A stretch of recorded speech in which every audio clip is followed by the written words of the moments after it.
बंधुओं नमस्कार। आज के वीडियो का लक्ष्य है बॉडी लैंग्वेज और आपकी पर्सनालिटी। बॉडी लैंग्वेज से आप क्या अभिव्यक्त करते हैं और क्या लोग अंदाज लगाते हैं, और दूसरों की बॉडी लैंग्वेज कैसे आप पढ़ सकते हैं। आपकी पर्सनालिटी को कैसे इम्प्रूव किया जाए और आपकी बॉडी लैंग्वेज को, नॉन वर्बल कम्युनिकेशन को कैसे डेवलप किया जाए, यही इस वीडियो का लक्ष्य है। इसको एक कथा के माध्यम से समझते हैं। शिल्प संघ के आचार्य से जब कोणार्क के मंदिर देखने के बाद स्कंदगुप्त ने पूछा कि बता महाशिल्प संघ के आचार्य की सौंदर्य क्या है, तो उसने बताया था कि अनुपात सौंदर्य है, सौंदर्य पूरे विश्व में फैला हुआ है। लेकिन बोले नहीं, केंद्रीय बात बता। तो उन्होंने बताया कि मुद्राओं में सौंदर्य है महाराज, मुख मुद्रा में सौंदर्य है, आंखों की चमक में सौंदर्य है। सौंदर्य तो इससे स्पष्ट होता है कि जो आपकी बॉडी लैंग्वेज है वो अभिव्यक्ति का बहुत बड़ा आधार है। इसको हम अपनी कॉलोनी के एक उदाहरण से समझते हैं। दो बुजुर्ग लोग हैं, वे एक अपनी भाव भंगिमाओं से, अपने बोली से, अपनी आंखों की देखने की दृष्टि से, अपने टोन से, पिच से, ये सब इतना प्रेम व्यक्त करते हैं कि सब उनके इर्द गिर्द रहते हैं। वहीं दूसरे सज्जन हैं जो बुजुर्ग हैं, लेकिन वे सदैव बड़े उदास खिन्न बने रहते हैं और ऐसी जगह खुजलाते हैं जहां महिलाएं भी शर्मा जाती हैं। इस तरह से प्राइवेट पार्ट में खुजलाने से, वो अश्लील व्यवहार से, अश्लील अभिव्यक्ति से वे लोगों की घृणा के पात्र हैं। तो हमारी देह संचालन या बॉडी लैंग्वेज बहुत कुछ हमारे भावों को, हमारे इंटेंशन को अभिव्यक्त करती है। तो हम जाने कि देह भाषा क्या है। विचारों की भावनात्मक अभिव्यक्ति देह संचलन है।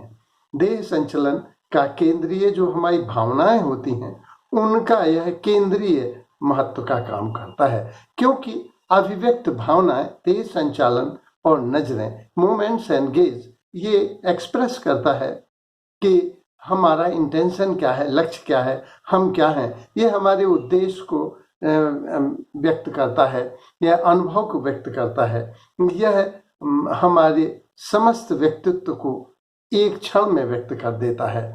सामाजिक संबंधों का इसीलिए तो यह आधार है। जब आप बोलते हैं तो लोग आपको पढ़ते हैं, वे आपके शब्दों से ज्यादा आपने बात कैसे कही है, किस ढंग से कही है, किस लहजे से कही है, किस बॉडी लैंग्वेज से कही है, किस आत्मविश्वास से कही है, या हीन भावना से घिर कर कही है, इसको वो देखते हैं। तो हमारा चेहरा और हमारी आंखें, ये मुख सब कुछ व्यक्त कर देते हैं। अगर हम देखें तो अभिव्यक्ति का आधार तो मात्र 7% शब्दों से, वाक्यों से होती है। 38% हमारी टोन और पिच और वॉइस से होती है, और 55% की अभिव्यक्ति जो होती है वो बॉडी लैंग्वेज से होती है। तो लेकिन हमें बड़ी जागरूकता से ध्यान रखना होगा, ध्यान देना होगा, तभी हम अपनी बॉडी लैंग्वेज से कुछ चीजें संप्रेषित कर सकते हैं और दूसरे की पढ़ सकते हैं, जान सकते हैं। सबसे पहले देखें तो ह्यूमन फेस बहुत पोटेंशियल है। अगर वो व्यक्त करना चाहे तो 10 भावनाओं को एक साथ व्यक्त कर सकता है। जैसे वह हैप्पीनेस व्यक्त कर सकता है, वह भय व्यक्त कर सकता है, वह इच्छा को व्यक्त कर सकता है, वह भ्रम को जन्म दे सकता है, वो जो आपकी उत्तेजना है उसको व्यक्त कर सकता है, वो आपके क्रोध को व्यक्त कर सकता है, आश्चर्य को, सहमति को व्यक्त कर सकता है, आपके आत्मविश्वास और हीन भावना को अभिव्यक्त करता है। इसलिए फेस की रंग रेखाओं पर विशेष ध्यान देने की आवश्यकता है। दूसरा है आईब्रो। आईब्रो से महत्व व्यक्त होता है। चढ़ी हुई भौहें, तनी हुई भौहें क्रोध को व्यक्त करती हैं। उठी हुई भौहें प्रेम को, महत्व को, रिस्पेक्ट को, प्यार को, आश्चर्य को व्यक्त करती हैं। तो भौहों का बहुत बड़ा रोल है। फिल्म जगत में आपने देखा बड़े हीरो हीरोइन प्रेम से एक दूसरे को देखते हैं और वे एक एक भौहों को उठाते हैं। भौहों से मित्रता और आत्मविश्वास। जब ये ओंठ, भौहें और पलकें एक साथ मिल जाती हैं तो ये मित्रता और आत्मविश्वास को अभिव्यक्त करती हैं। आंखें जो है हमारी 100 चीजों को व्यक्त करती हैं। मन महीप के आचरण दृग दीवान कह देत, हमारे मन के विचारों को, अव्यक्त विचारों को, नॉन वर्बल ये अभिव्यक्ति है। मन महीप के आचरण दृग दीवान कह देत, तो आंखों से हम अपनी इच्छा को व्यक्त कर सकते हैं, प्रेम को व्यक्त कर सकते हैं, हम कंफर्ट को व्यक्त कर सकते हैं। यदि हम ऐसी आंखों से देखते हैं तो हम ये प्रेम को व्यक्त कर रहे हैं, अपनी इच्छा शक्ति को व्यक्त। और यदि हम बार बार आंखें खुजला रहे हैं, आंखें हम पलकें झपका रहे हैं, तो ये असहमति को, डर को, असुरक्षा को व्यक्त करती हैं। नाचती आंखें शैतानी को व्यक्त करती हैं, दाएं बाएं देखती हुई। चोरी को, शैतानी को, असुरक्षा को व्यक्त करती हैं। बेडरूम आई सेक्स अपील को अभिव्यक्त करती है, कामासक्त विचारों को अभिव्यक्त करती है, वह हमें आकर्षक बनाती है। पथरीले आंखें निराशा और उदास खिन्न व्यक्तित्व की अभिव्यक्ति करती हैं। सीधी नजरें मिलाना हमारे प्रेम को अभिव्यक्त करती हैं, और हमको लगातार अगर हम किसी को देखते रहें तो या तो वो हमसे सम्मोहित हो जाएगा या हम उससे सम्मोहित हो जाएंगे। जो ज़्यादा पोटेंशियल होगा वो आकर्षित कर लेगा। और जो, लेकिन ये लगातार 100% देखना, ये हमारे आत्मविश्वास को और आधिपत्य को और नियंत्रण को भी व्यक्त करती है। तो आंखों से हमारी शक्ति, समर्पण, स्वागत, संबंध, आकर्षण, विकर्षण, प्यार और परेशानी, सभी कुछ आंखों से व्यक्त होता है। आईलैड और पलकें भी इसमें महत्वपूर्ण रोल अदा करती हैं। जैसे खुली हुई पलकें हैं तो वे बतलाती हैं कि कुछ इंतजार चल रहा है। धीमे से बंद होती पलकें सहमति को व्यक्त करती हैं, जबकि बार बार पलक झपकने से ये भय, असुरक्षा, असुविधा को व्यक्त करती हैं। जो मुंह है वो भी 100 चीजों को व्यक्त करता है। जैसे खुला हुआ ये व्यक्त करता है तनाव को, चिंता को, भय को, जबकि बंद हमारे विश्वास को और आत्मविश्वास को, क्रोध को भी व्यक्त करता है। असहमति को बंद ओंठ व्यक्त करते हैं। तो पलकें, ओंठ और पलकें ये मुस्कुराहट को व्यक्त करती हैं। मुंह छिपा लेते हैं बहुत से लोग, कभी कभी खांसी की वजह से छुपा लेते हैं, कभी कभी अपने भाव व्यक्त ना हो, दूसरे को नहीं बतलाना चाहते तो हम इसको छुपा लेते हैं। लज्जा में भी हम अपना मुख छुपा लेते हैं। तो मुंह छुपाने से ये असहमति भी व्यक्त होती है और लज्जा भी व्यक्त होती है। तो मुस्कुराहट जो है, लेकिन जबरदस्ती की जो मुस्कुराहट होती है वह हमको बतलाती है कि वह झूठी मुस्कुराहट है। तो हम देखें कि मुस्कुराहट भी कई तरह की होती हैं। भय से टाइटैनिक फिल्म में आप देखेंगे कई तरह की हंसी आई है। भयपूर्ण हंसी, प्रेमपूर्ण हंसी, आत्मीय हंसी। तो हंसी हंसी में भी पर्द है। गर्दन, उठी हुई गर्दन आत्मविश्वास को व्यक्त करता है। नीची गर्दन हीन भावना को व्यक्त करता है। इसीलिए मिलिट्री में कहा जाता है 200 गज पर देखो, ताकि ना तो आत्मविश्वास, ना तो अहंकार व्यक्त हो और ना हीन भावना ही व्यक्त हो। इसलिए हमको थोड़ा सा उठी हुई गर्दन हमारे आत्मविश्वास की परछाई। हाथ भी बहुत कुछ व्यक्त करते हैं। बंधे हुए हाथ निगेटिवनेस को, असहमति को, असुरक्षा को व्यक्त करते हैं, जबकि खुले हुए हाथ हमको प्रसन्न मुद्रा में व्यक्त करते हैं।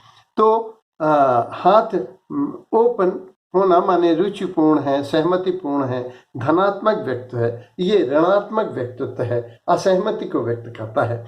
दूसरा विनिंग पोज जो होता है, जैसे हम कहें वाह, आपने देखा होगा लाफिंग बुद्धा को, वह अपनी प्रसन्नता को व्यक्त करता है। ये पॉजिटिवनेस को व्यक्त करता है उठे हुए हाथ।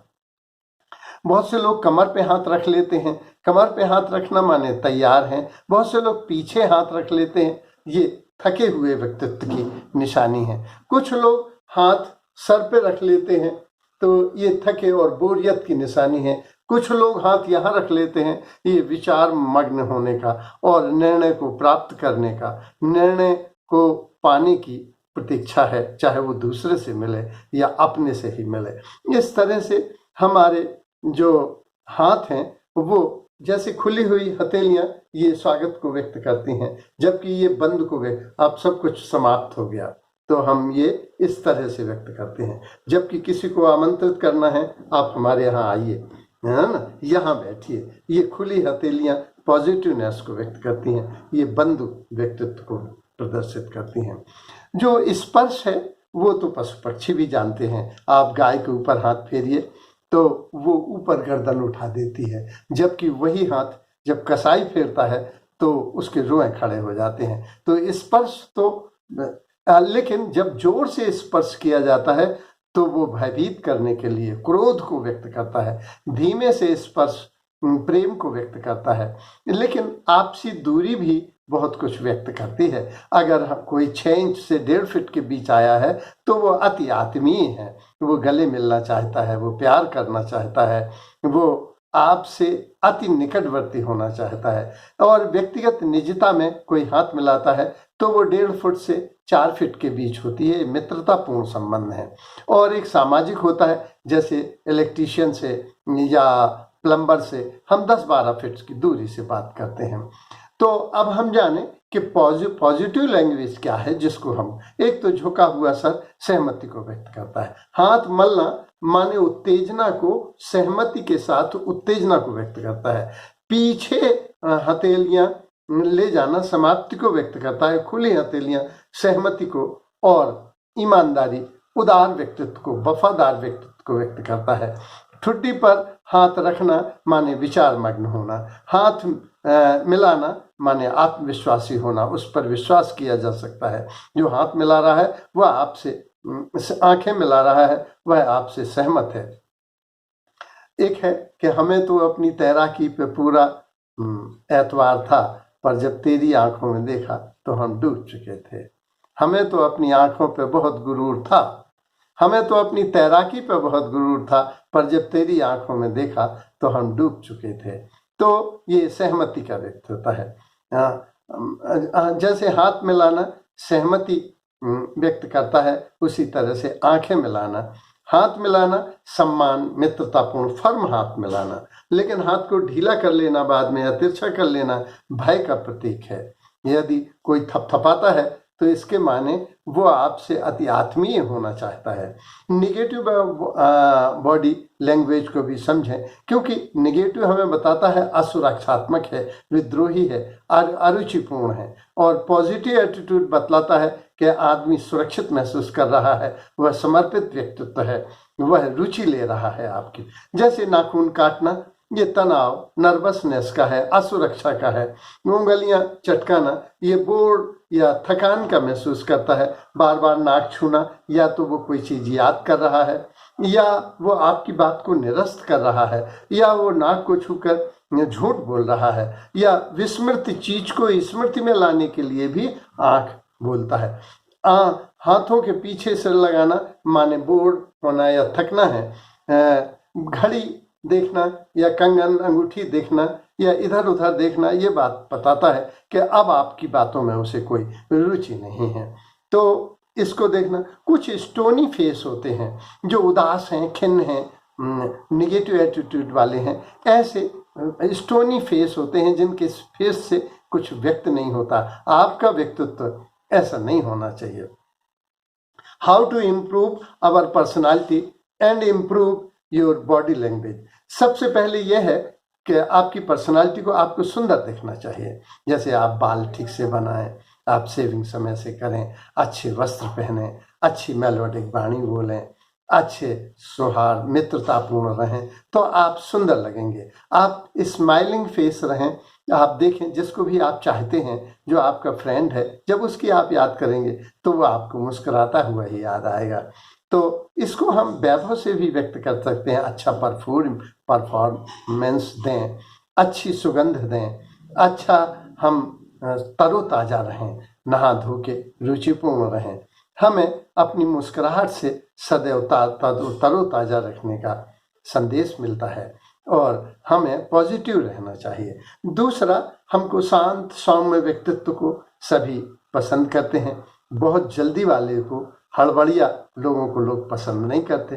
तो जो कुछ भी है थोड़ा धीमे धीमे, जैसे नमस्ते भी करना है तो धीमे से, अगर आपने एकदम से जल्दी से नमस्ते कर ली तो लोग उसको अच्छा नहीं मानेंगे।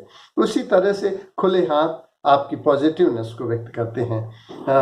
80% जो आपकी आंखें व्यक्त करती हैं आत्मविश्वास को, तो आंखें मिला के ही बात करना चाहिए। अच्छा, फर्म शेक हैंड बड़ा आपका आत्मविश्वास और रिस्पेक्ट को व्यक्त करता है। स्वाभाविक होना, सिगमंड फ्राइड ने कहा था कि इदम भावनाएं होती हैं जो बच्चों जैसी होती हैं सहज, दूसरी अहम होती है और तीसरा सुपरम होता है। तो इदम को बहुत से लोग हमारी पीढ़ी में उसको अपनी बालकों जैसी इच्छाओं को, जैसे कोई अच्छा लग रहा है, मिठाई खाने की इच्छा हो रही है तो हम लोग दबा जाते थे। लेकिन वर्तमान में लोग बहुत समझदार हो गए हैं, बड़े सुसंस्कृत और सभ्य हो गए हैं और वे एक दूसरे की भावनाओं को समझते हैं। तो इदम भावनाओं को अगर आप सीधे व्यक्त कर दें तो लोग आपको सहज स्वाभाविक मानकर स्वीकार कर लेते हैं। धन्यवाद।